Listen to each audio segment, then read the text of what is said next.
충격적인 소식에 일본 열도가 발칵 뒤집어졌습니다. 일본 외무성이 25년간 숨겨온 충격적인 내부 문서가 드디어 공개되었습니다. 한국의 2025년 대선 이후 일본 정부가 비밀리에 작성한 극비 보고서에는 놀라운 내용이 담겨 있었습니다. 대한민국은 일본이 절대 이길 수 없는 나라가 되었다. 이 보고서를 작성한 일본 외무성 전략관이 25년 공직 생활을 마치며 남긴 마지막 고백을 오늘 처음으로 공개합니다. 세계가 놀란 한국의 진짜 힘은 K-팝도 반도체도 아닌 다른 것이었습니다. 일본 최고 외교관조차 인정한 우리가 몰랐던 대한민국의 숨겨진 무기를 지금 밝혀드립니다. 그 전에 대한민국을 자랑스럽게 생각하신다면 좋아요와 구독 한 번씩 부탁드립니다. 그럼 시작하겠습니다. 안녕하세요. 저는 히구치 나오미라고 합니다. 25년간 일본 외무성에서 한국을 전담했던 전략관이었죠. 2025년 3월 12일 오전 9시 그날 아침이 지금도 생생합니다. 도쿄 외무성 청사 19층. 제 책상 위에 놓인 빨간 봉투를 받았을 때 손이 떨렸어요. 봉투에는 긴급이라는 글자가 크게 적혀 있었습니다. 25년간 외무성에 다니면서 처음 보는 표시였어요. 봉투를 뜯는 순간 숨이 막혔습니다. 단 한 줄만 적혀 있었거든요. 이재명 당선. 모든 시나리오 무효. 긴급 대책회의 소집. 저는 창밖을 내다봤습니다. 평소와 다름없는 도쿄의 아침이었지만 가슴이 답답했어요. 뭔가 큰 변화가 시작된다는 걸 직감했습니다. 지난 몇 개월간 외무성 내부에서는 한국 대선 결과에 따른 시나리오를 여러 개 준비하고 있었거든요. 윤석열 재선 시나리오, 이재명 당선 시나리오, 제3후보 당선 시나리오까지. 하지만 그 모든 시나리오가 무효가 되었다는 건 뭔가 예상을 완전히 벗어난 일이 벌어졌다는 뜻이었습니다.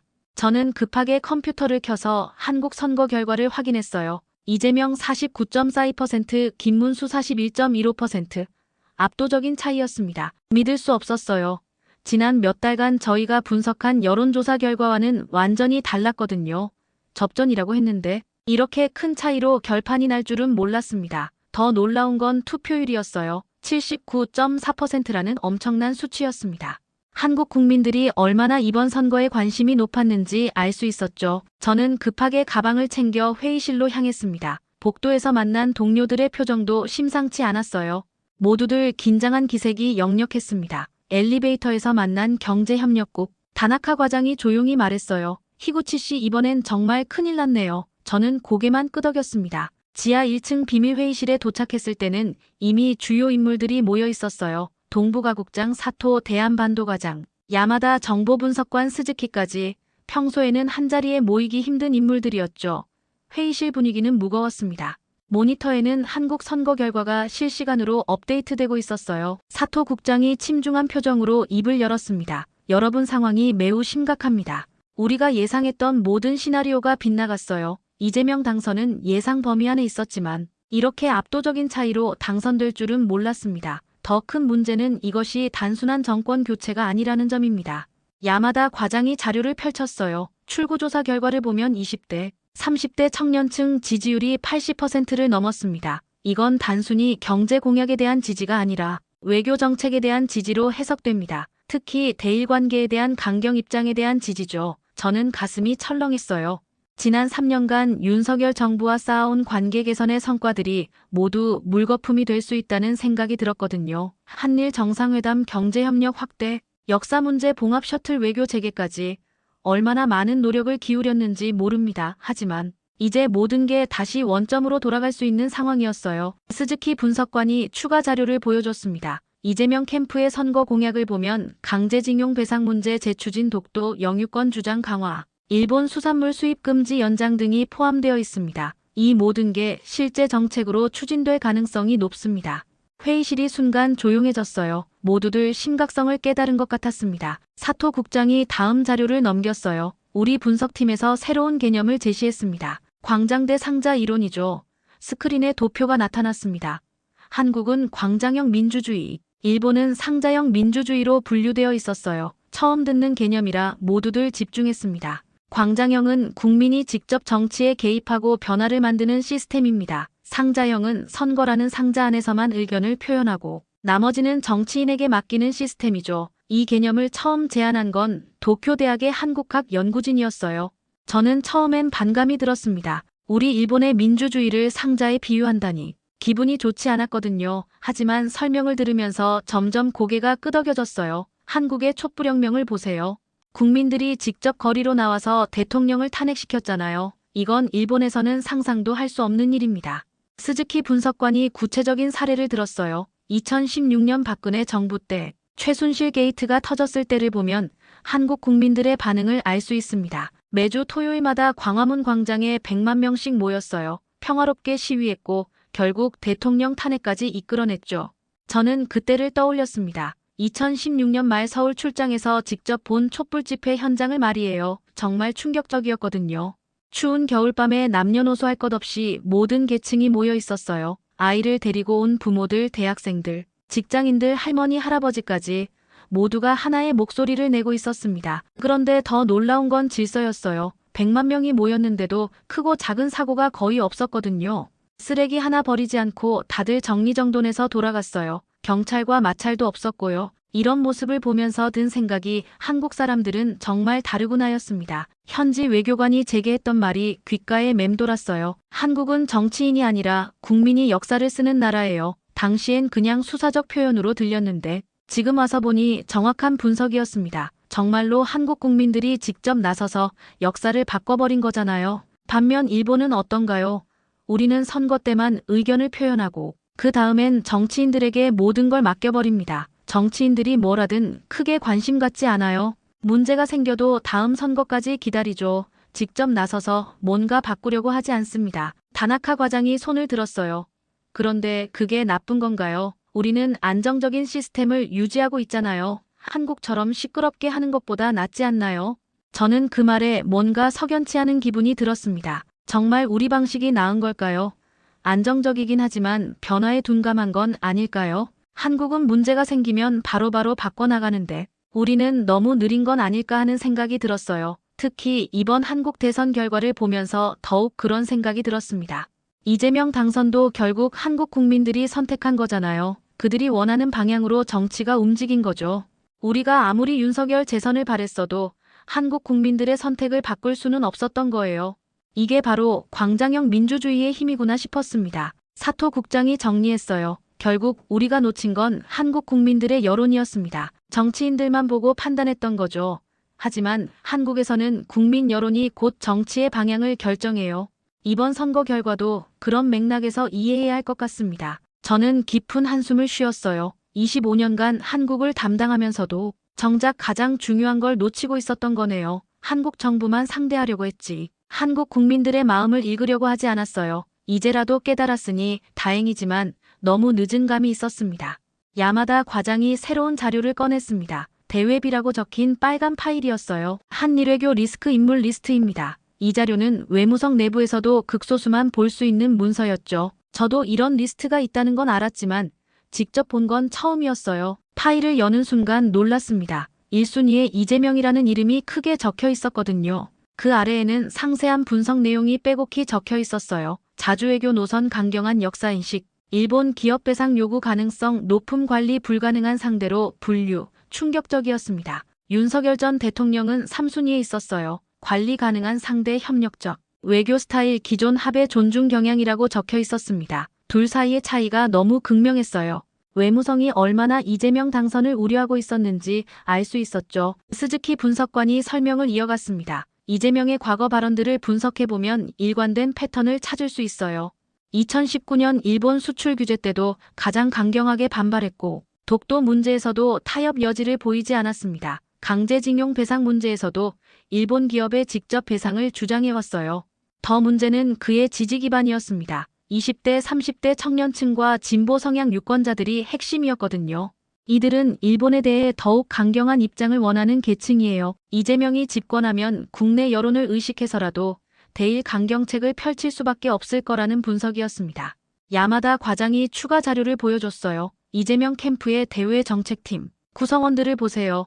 모두 진보 성향의 인사들입니다. 특히 대일 정책 담당자들은 과거 시민단체 출신이 많아요.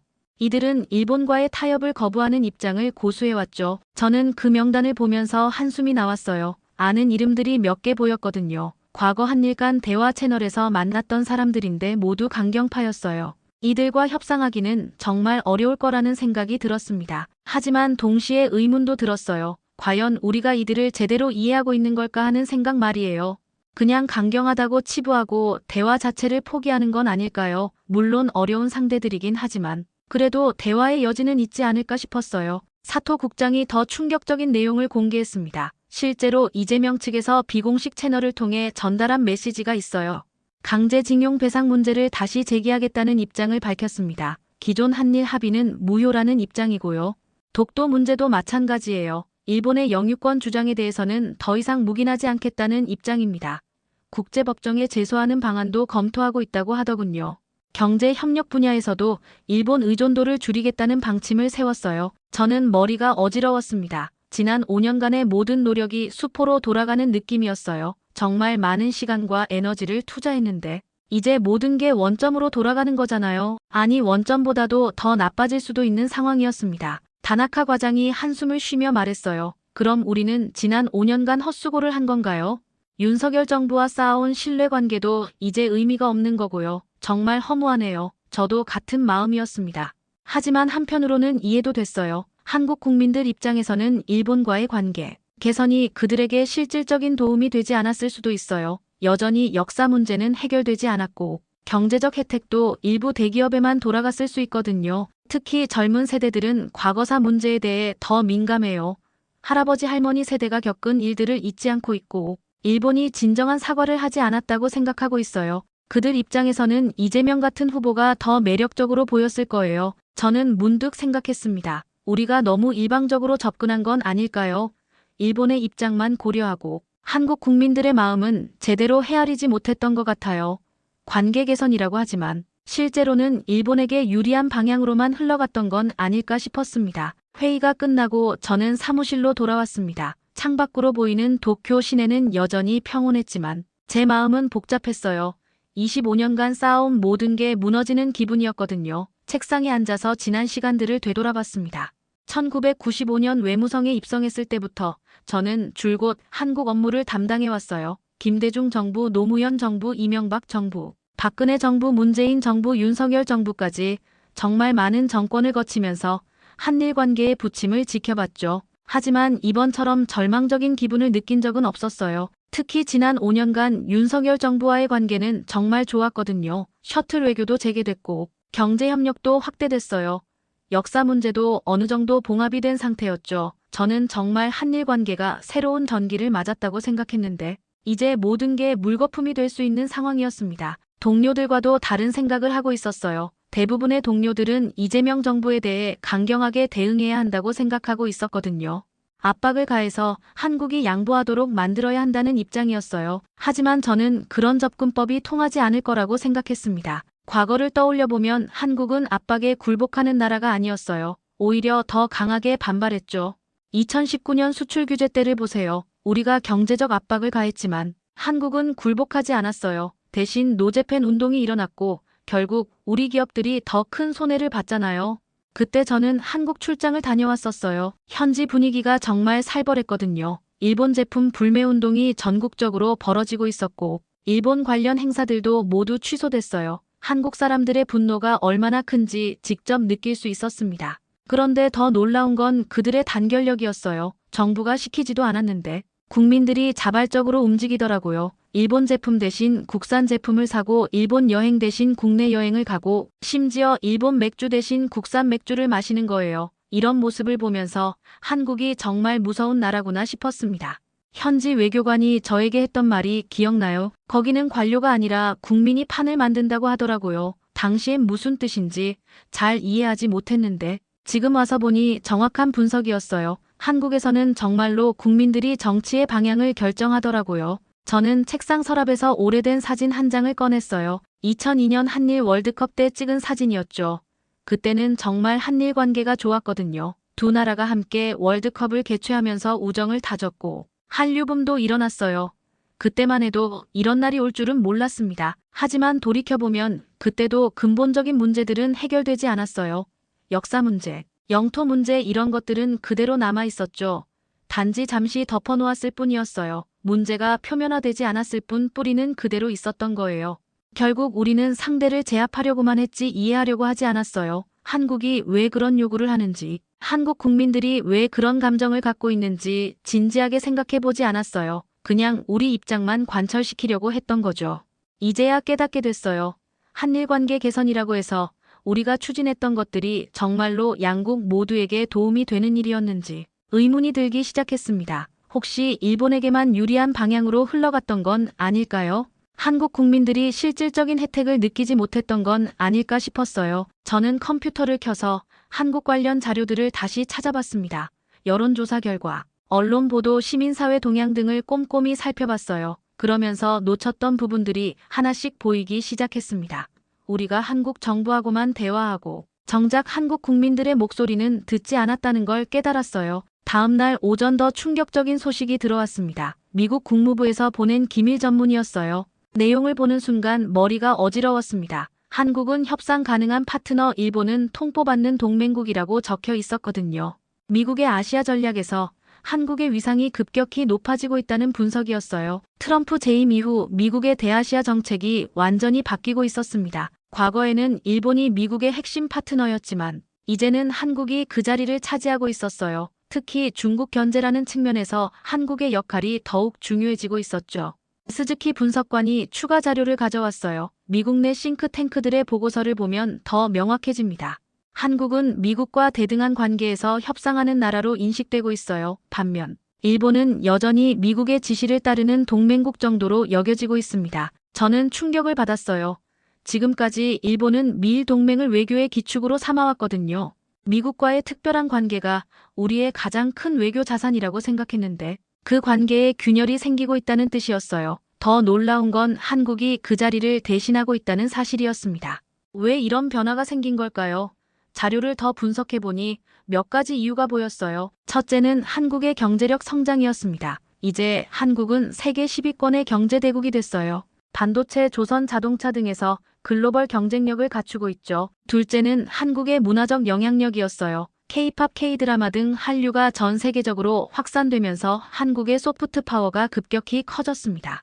미국 내에서도 한국에 대한 인식이 완전히 바뀌었어요. 과거에는 일본의 아류 정도로 여겨졌는데 이제는 독립적인 문화 강국으로 인정받고 있습니다. 셋째는 한국의 외교적 역할이었어요. 북한 문제에서 한국의 역할이 절대적이거든요. 미국이 북한과 대화하려면 반드시 한국을 거쳐야 해요. 또한 중국 견제에서도 한국의 지정학적 위치가 매우 중요합니다. 사드 배치 문제로 중국과 갈등을 겪으면서도 한국은 미국 편을 선택했어요.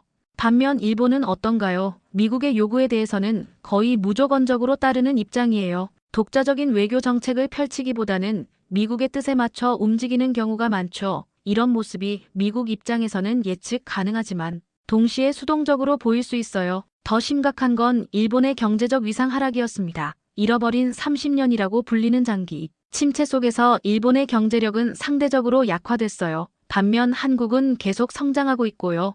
미국 입장에서도 경제적 파트너로서 한국의 가치가 더 커 보일 수밖에 없어요. 미국 국무부 고위 관리의 인터뷰 내용도 충격적이었어요. 한국은 우리와 함께 미래를 만들어가는 파트너다. 일본은 과거의 유산을 관리하는 동맹국이다라고 표현했더라고요.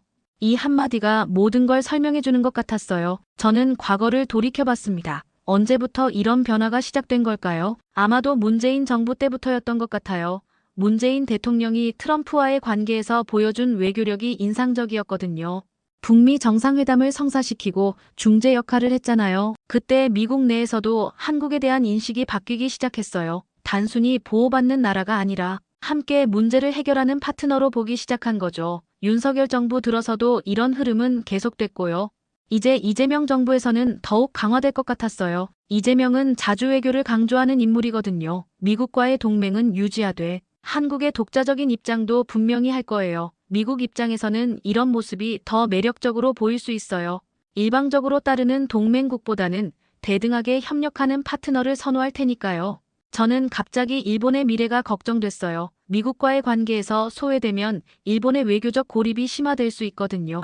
아시아에서도 중국은 적대적이고 한국과는 갈등이 계속되고 있고 러시아와도 영토 분쟁이 있어요. 미국마저 멀어지면 정말 고립무원이 될 수 있어요. 하지만 동료들은 여전히 과거의 관성에 젖어 있었어요. 미일 동맹은 견고하다. 한국은 결국 우리 도움이 필요하다 이런 식으로 생각하고 있었죠. 현실을 직시하려고 하지 않았어요. 변화하는 세계 정세를 제대로 읽지 못하고 있는 것 같았습니다. 일주일 후 다시 긴급 회의가 소집되었습니다. 이번에는 외무성 최고 위층까지 참석한 확대 회의였어요. 외무차관 정무관까지 모든 핵심 인사들이 모였죠. 안건은 하나였습니다. 이재명 정부 초동 대응 계획 수립이었어요. 사토 국장이 준비한 대응안을 발표했습니다. 크게 세 가지 전략이었어요. 첫째, 경제적 압박을 통한 견제, 둘째, 국제사회에서의 외교적 고립, 셋째, 미국과의 공조를 통한 압박, 모두 강경 대응 일색이었습니다. 구체적으로는 한국과의 경제협력 중단, 반도체 소재 수출 제재한, 관광 교류 축소 등이 포함되어 있었어요. 국제무대에서도 한국의 역사 왜곡 주장을 적극 반박하고 독도 영유권을 더욱 강하게 주장하겠다는 내용이었죠. 다나카 과장이 적극 지지 의견을 냈어요. 이번에야말로 한국에게 확실한 메시지를 전달해야 합니다. 우리가 계속 양보만 하면 한국은 더욱 강경하게 나올 거예요. 강력한 대응만이 한국을 제자리로 돌려놓을 수 있습니다. 야마다 과장도 동조했어요. 2019년 수출 규제 때도 결국 한국이 먼저 백기를 들었잖아요. 시간이 좀 걸렸지만 결국 우리가 이겼어요. 이번에도 마찬가지일 겁니다. 경제적 압박을 가하면 한국도 결국 현실을 인정할 거예요. 저는 답답했어요. 2019년 때 정말 우리가 이겼나요? 물론 표면적으로는 한국이 세계무역기구 제소를 취하했지만 실질적으로는 일본 기업들이 더 큰 타격을 받았거든요. 한국 시장에서의 점유율도 많이 잃었고 브랜드 이미지도 나빠졌어요. 외무차관이 발언했습니다. 이번 사안은 단순한 한일 양국 문제가 아닙니다. 국제 질서와 법치주의의 문제예요.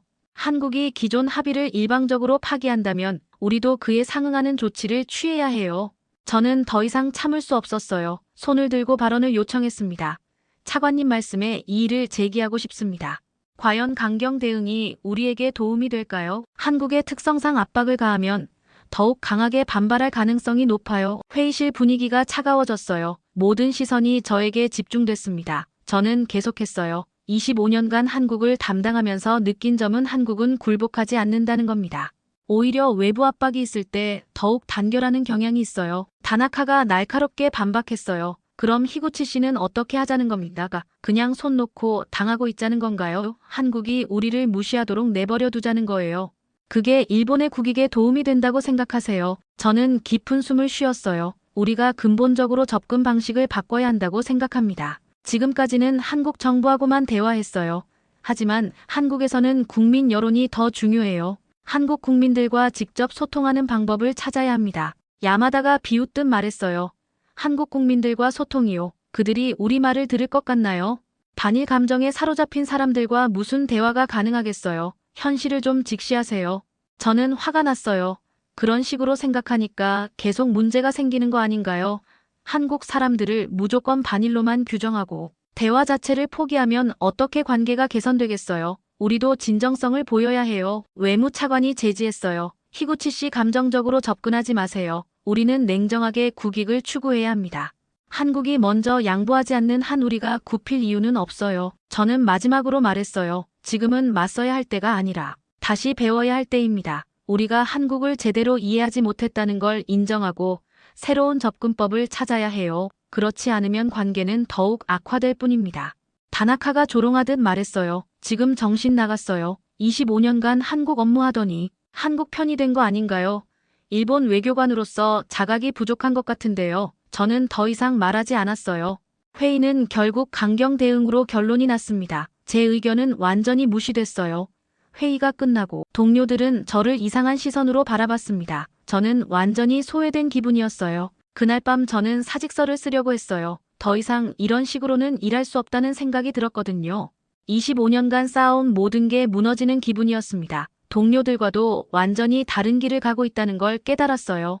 하지만 사직서 대신 다른 걸 쓰기로 했습니다. 보고서였어요. 제목은 광장과 상자. 한국의 민주주의의 역동성과 일본 전략의 전환점이었죠. 25년간의 경험을 모두 담아낸 제 마지막 작품이 될 거라고 생각했어요.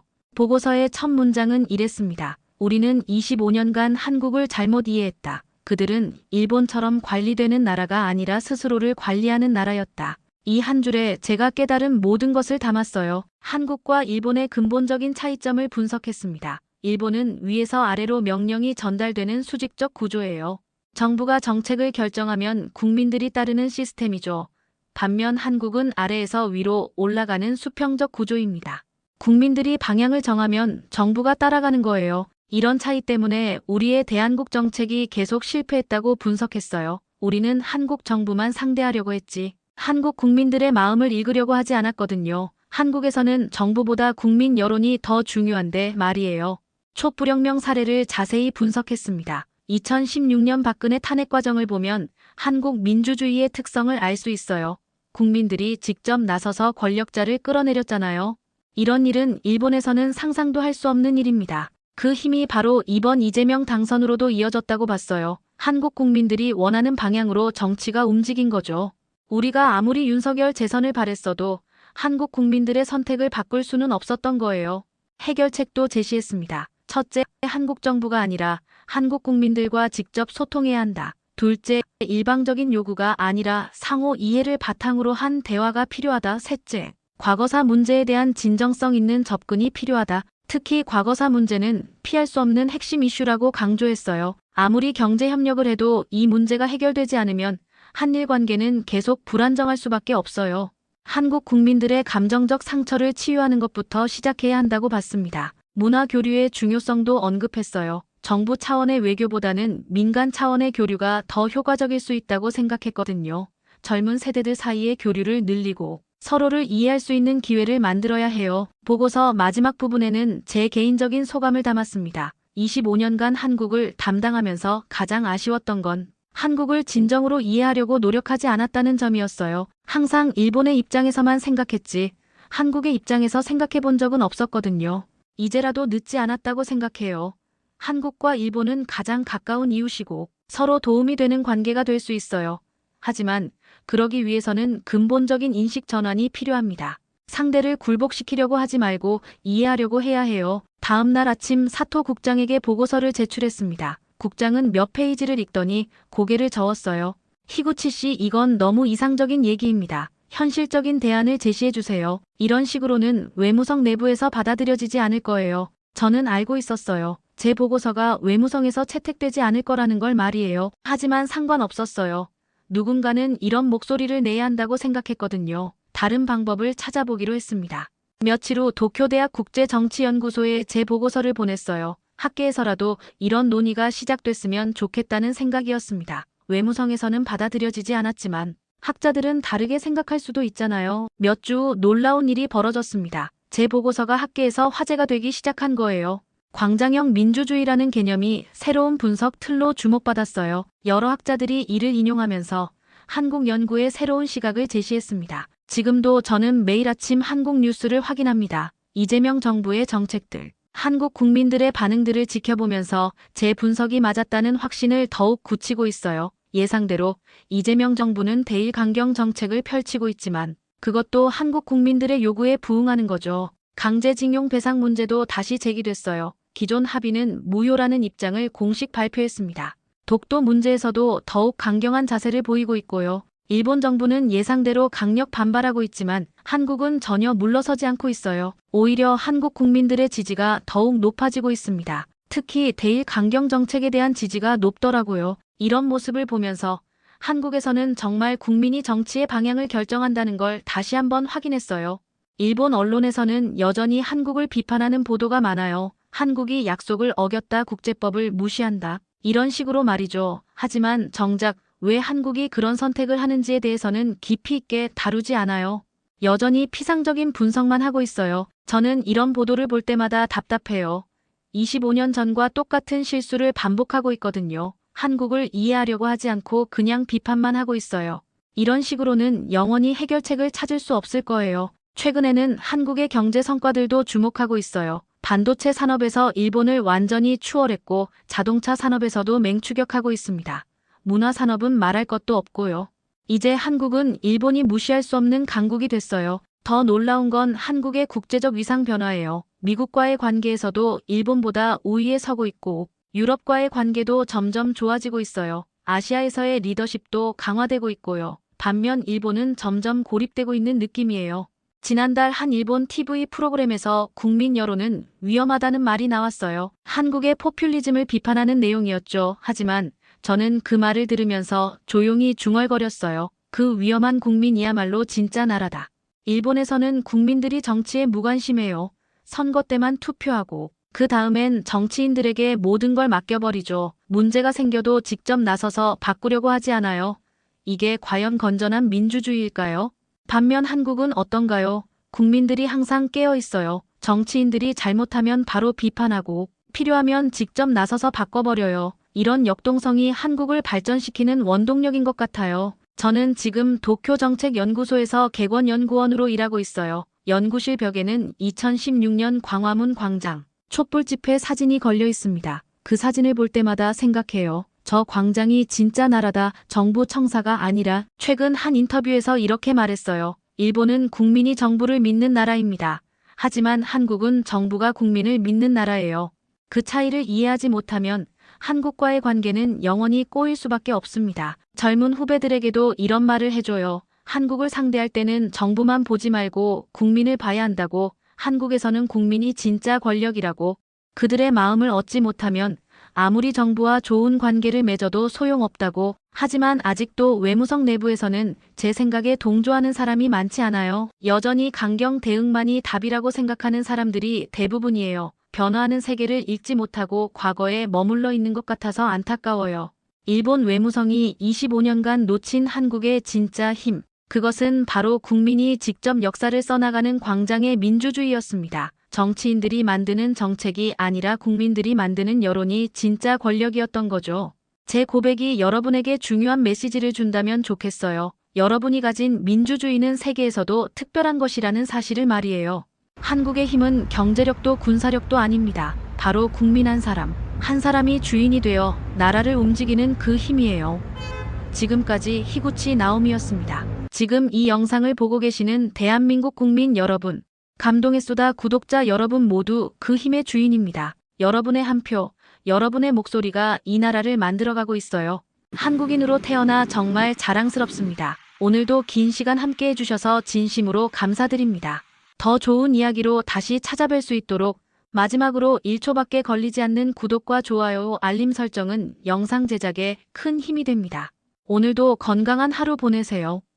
감사합니다.